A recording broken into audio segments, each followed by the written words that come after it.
वो जो कम अज़ कम कुछ अरसा तो चल सके। पाकिस्तान मुस्लिम लीग नून के कायद जनाब मोहम्मद नवाज शरीफ वापस आ रहे हैं मुल्क में।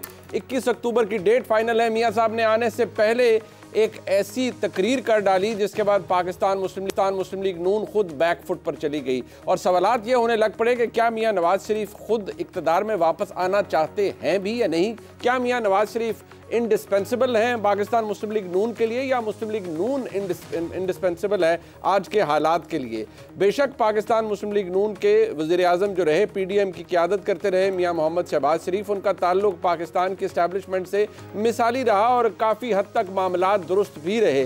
लेकिन क्या शहबाज शरीफ साहब को इस बात का इदराक था कि मियाँ नवाज शरीफ साहब अपने वापस आने से पहले एक ऐसी स्टेटमेंट दे देंगे जिसके बाद बहुत से मसाइल पैदा हो जाएंगे। मसाइल तब शायद लंबे चलते अगर उस बयान से रिट्रीट ना किया जाता। ये रिट्रीट मियाँ नवाज शरीफ साहब की जानिब से नहीं किया गया बल्कि उनकी पार्टी खुद इसकी वजाहत देने के लिए मजबूर हो गई है। जहाँ मरीम नवाज शरीफ साहिबा ने अपनी तकरीर के बाद कुछ ऐसी गुफ्तगू ज़रूर की जिसमें उन्होंने फरमाया कि ना वो इंतकाम पर यकीन रखती हैं ना मियाँ नवाज शरीफ साहब इंतकाम पर यकीन रखते हैं। गो कि उसका कोई ऑफिशियल वर्डिक्ट हमारे सामने इसलिए नहीं है क्योंकि वो स्टेटमेंट वीडियो के ऊपर मौजूद नहीं है और टेलीविज़न चैनल्स को भी फराहम नहीं की गई। लेकिन सवाल ये पैदा होता है कि मियाँ नवाज शरीफ ने जब ये कहा तो क्या did he actually mean what he said.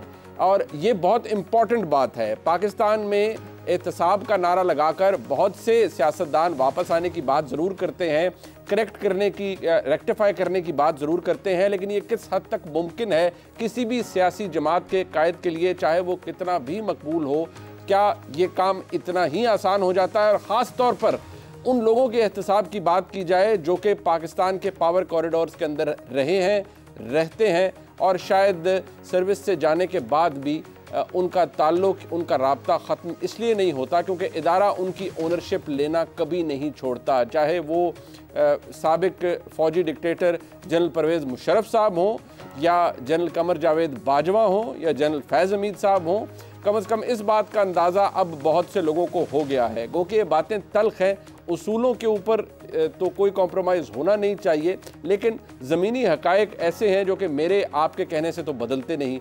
अब सवाल ये है कि मियाँ नवाज शरीफ ने बात तो कर दी, लेकिन राना सनाउल्लाह साहब ने मियाँ नवाज शरीफ साहब की स्टेटमेंट को बजाय इसके कि उसको वो जस्टिफाई करते किसी ना किसी तरीके से, उन्होंने ही कायद की स्टेटमेंट को कहा कि ये पार्टी पॉलिसी है ही नहीं। अब ये बात मेरे आपके समझ के लिए शायद ज़रा मुश्किल इसलिए है कि जहाँ तक पार्टी पॉलिसी है तो वो कोई सेकंड टियर थर्ड टियर का लीडर तो देता नहीं, खुद पार्टी का कायद देता है। मियाँ नवाज शरीफ क्या अपनी ही पार्टी की पॉलिसी स्टेटमेंट नहीं दे रहे थे? और अगर जो वो दे रहे थे वो महज एक जज्बाती बयान था तो फिर मियाँ साहब को कहना चाहिए था कि मैं एक जज्बाती बयान दे रहा हूँ, ये मेरी जमात की पॉलिसी नहीं है। या तो कैविएट्स लगाकर कोई तकरीर की जाती।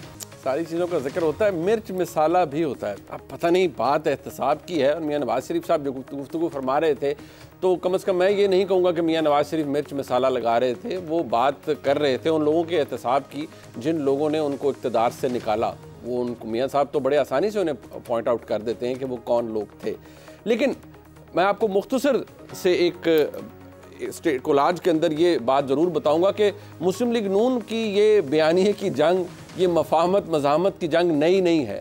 ये पिछले 3 से 4 साल, वैसे तो बहुत लंबी है लेकिन अगर पिछले 3 से 4 साल का अहाता किया जाए तो ये तमाम बयानात जो मैं आपके सामने अब चलाने लगा हूँ, इससे आपको अंदाज़ा हो जाएगा कि मुस्लिम लीग नून किस चीज़ से खुद ही उलझ रही थी। कभी 2 स्टेप्स फॉरवर्ड 1 स्टेप बैक या 1 step forward and 2 step back, ये होता रहा है मुस्लिम लीग नून के अंदर। और आपको वाज़े पता चलेगा कि कौन किस स्कूल ऑफ थॉट को सब्सक्राइब करता है। बट उनको वो लेवल प्लेइंग फील्ड नज़र नहीं आती जिसको वो पाकिस्तान मुस्लिम लीग नून को शायद मुयसर है और पाकिस्तान मुस्लिम लीग नून को आज की तारीख में उसका प्रॉब्लम नहीं है। बट हबीब अकरम साहब, इशू ये है कि अभी कुछ देर पहले पाकिस्तान तहरीक इंसाफ के हवाले से आपने बात की।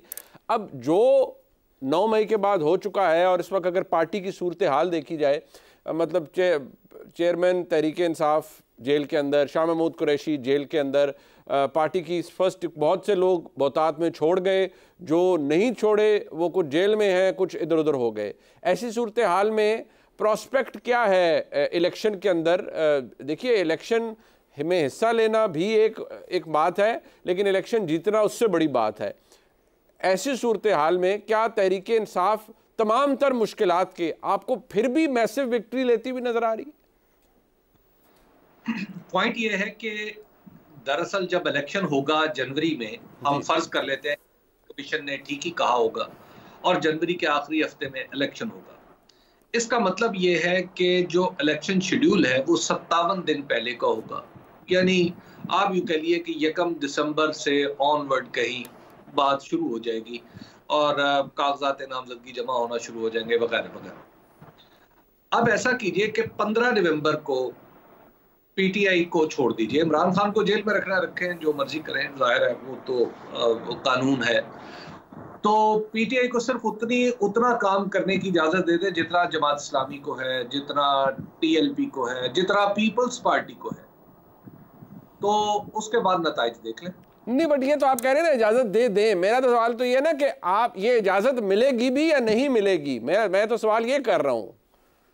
मुझे नजर आ रहा है कि देखिए, फिर अगर आप इजाजत नहीं मिलेगी तो फिर जाहिर है ये इलेक्शन तो नहीं होगा, फिर जो मर्जी इसको कह लें। इजाजत मिल गई तो फिर इलेक्शन भी बन जाएगा। अच्छा, लेकिन आपको ये लगता है कि जो कुछ हो चुका उसके बाद मकसूद होगा किसी के लिए भी कि आने दिया जाए तहरीक इंसाफ को बहैसियत एक जमात दोबारा इक़्तिदार के अंदर, कंसिडरिंग द फैक्ट कि वो जो कुछ कर चुके हैं? 2021 में नवाज शरीफ साहब ने एक जलसे में जो कुछ फरमाया था, उसके बाद आप और मैं क्या सोच रहे थे?